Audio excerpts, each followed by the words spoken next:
Good morning, dear student. In today's lecture, we discuss the quaternary structure of the protein. In earlier lecture, we discussed the tertiary structure of the protein. So, what is this tertiary structure? The protein chain fold upon itself. So, which protein chain fold upon itself?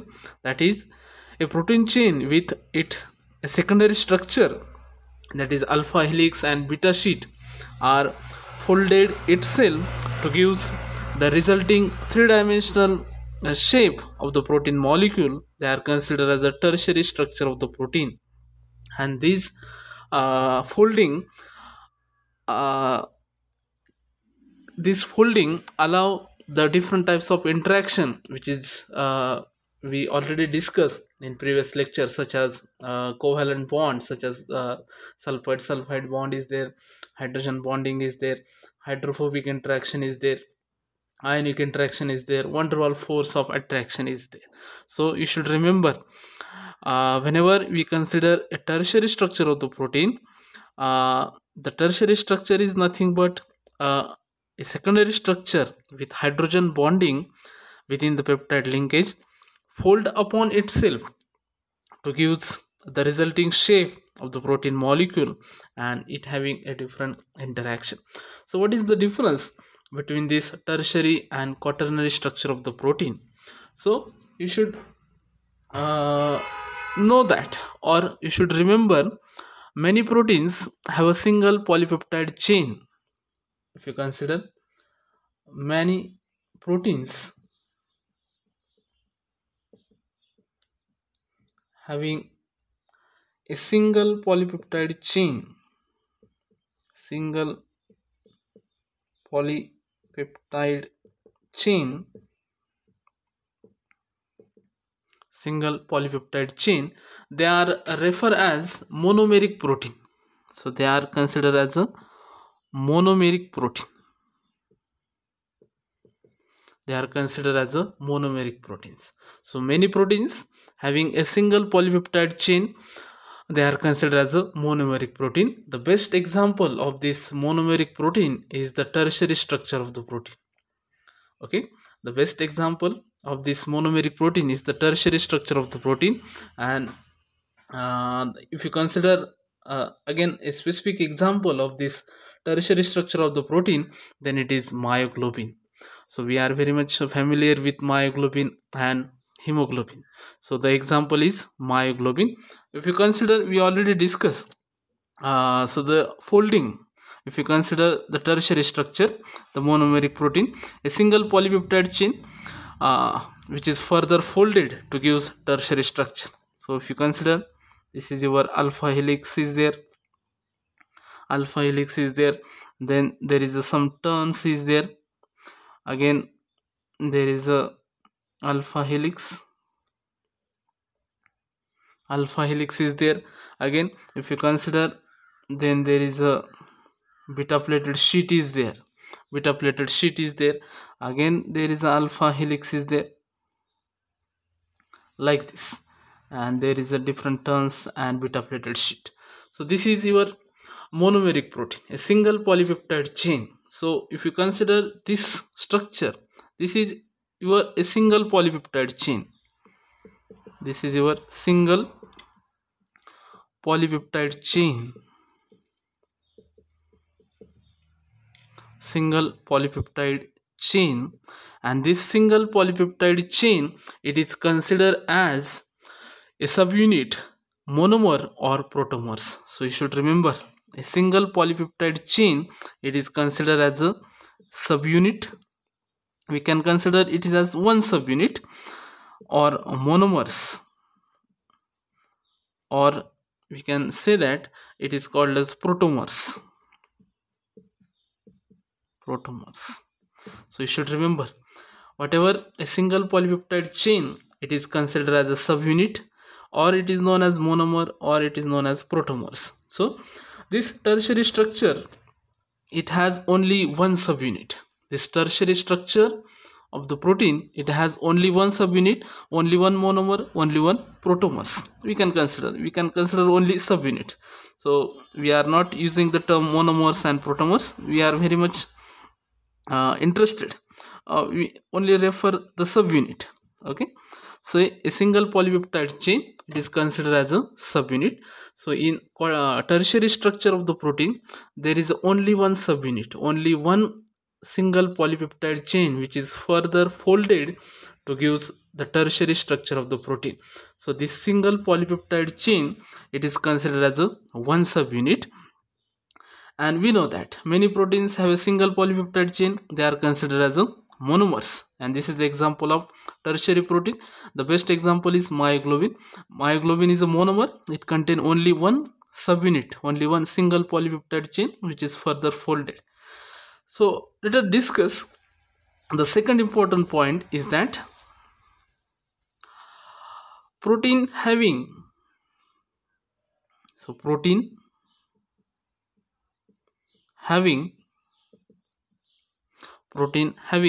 more than one polypeptide chain, more than one polypeptide chain, protein having more than one polypeptide chain, they are considered as, or they term as oligomeric protein. They are termed as oligomeric protein. Oligomeric protein. So the first point, what did it tell us? Many proteins, they contain only a single polypeptide chain, they are considered as a monomeric protein, or they consist of only one subunit, only one monomer, they are considered as a monomeric protein. The best example is the tertiary protein, and again in tertiary protein the best example is myoglobin. So myoglobin is your monomeric protein. If you consider the second point, the proteins having more than one polypeptide chain, or in other word we can say that the protein having more than one subunit. So this polypeptide chain is considered as a subunit. So more than one subunit, then they are considered as a oligomeric protein. And the best this protein having the protein having oligomeric, the protein which is oligomeric having a quaternary structure. So you should remember, the protein which is oligomeric, or the protein which is said to be oligomeric, they are having a quaternary structure. They are having a quaternary structure. And the best example of this quaternary structure is your hemoglobin. So it contains 4 subunits, that is more than one polypeptide chain. So if you consider your quaternary structure of hemoglobin, then it contains 4 subunit or 4 polypeptide chain linked together by different interactions. So you should remember, single polypeptide chain, they are considered as a monomeric protein, and more than one polypeptide chain, and this polypeptide chain is considered as a subunit. So more than one subunit, if it is present in the structure, they are considered as oligomeric protein, and this oligomeric protein have a quaternary structure. So what is this quaternary structure? A protein, and the quaternary structure refers, or we can say that proteins having more than one polypeptide chain are considered as oligomeric protein. Again, if you consider the quaternary structure refers how these protein subunits interact with each other and arrange themselves to form a large combined protein complex. So what is this quaternary structure? Quaternary structure refers how these protein subunits. So what is protein subunit? Protein subunit is nothing but the polypeptide chain. If there is a more than one polypeptide chain, then they consider as oligomeric protein. And what is quaternary structure? Quaternary structure refers how these protein subunits, for example if you consider hemoglobin, then hemoglobin having 4 subunits, so it having 4 polypeptide chain that combine, that will interact with each other by different interaction. So the quaternary structure refers how these protein subunits interact with each other and arrange themselves to form a large combined protein complex. So let us discuss some important point regarding to this quaternary structure. So you should remember these 2 points: a single polypeptide chain, monomeric, tertiary structure. Protein having more than one polypeptide chain, the polypeptide chain is considered as one subunit. So more than one subunit is there, then it is a quaternary structure. So this is your first, is your tertiary, and this is your quaternary. And in the best example of quaternary structure is hemoglobin. It contains 4 subunits, and quaternary structure refers how these protein subunits interact with each other, how these polypeptide chain interact with each other, and to give a complex structure of the protein. Okay, so let's discuss some important points regarding to this quaternary structure again. The final shape of the protein complex is once again stabilized. So whatever the structure, uh, the quaternary structure, it is stabilized by various interaction,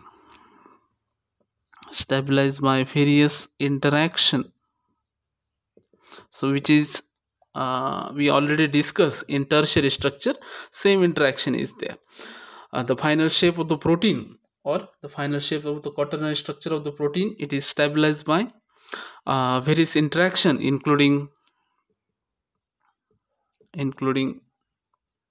hydrogen bonding, again the disulfide bridge is there, then salt bridge is there. Salt bridge is nothing but your ionic interaction. Salt bridge is there, ionic interaction. Again there is hydrophobic interaction,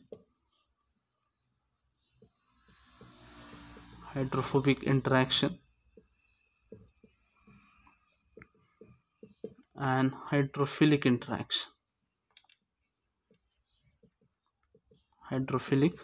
interaction. So wonderful force of attraction, this hydrophilic interaction. So the quaternary structure, again, it is stabilized by various interactions such as hydrogen bonding, disulfide bridge, then ionic interaction, hydrophobic interaction, and hydrophilic interaction, which is we already discussed in tertiary structure. So the only difference is that the tertiary structure contain only one subunit, while the quaternary structure contain more than one subunit. Okay, so the best example of tertiary structure is your myoglobin. That is, it contain only one subunit. They are considered as a monomer. Myoglobin, it is considered as a monomer, while this quaternary structure, for example, it contain 4 subunits or 4 polypeptide chain linked together by different interaction. Then they are considered as a tetramer, or we can consider the best example of this quaternary structure is your hemoglobin. So it contain 4 polypeptide chain, 4 subunits. So if we see the diagram, that is, my drawing is not very good, but for your convenient, for your simplicity, draw like this. So this is your a secondary structure with alpha helix, and some turns is there. Again the alpha helix is there, and this is beta plated sheet is there. Some, again there is an alpha helix is there, and this your turn and the beta plated sheet. So this is one subunit. Again the same, this is your second subunit, alpha helix is there, like this. This is your second subunit. Okay, similarly another third subunit is there.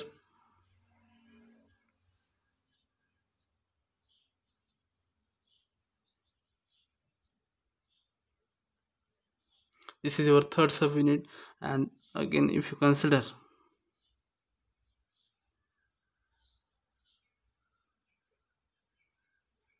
This is your fourth subunit. So, uh, so the quaternary structure, it contain more than one polypeptide chain. So this is one polypeptide chain, this is second polypeptide chain, third and fourth polypeptide chain, or we can consider it is a subunit. So this is one subunit, this is second subunit, third and fourth subunit. So they are interact by different interactions such as hydrogen bonding, sulfide bridge, okay, hydrophobic interaction, hydrophilic interaction, and it will gives a complex structure that is nothing but your quaternary structure of the protein. So what is the difference? So in this quaternary structure, more than one polypeptide chain held together, while in tertiary structure only one polypeptide chain held together by different interaction. So this is all about the quaternary structure of the protein. In next lecture we will discuss the remaining points of this chapter. Thank you.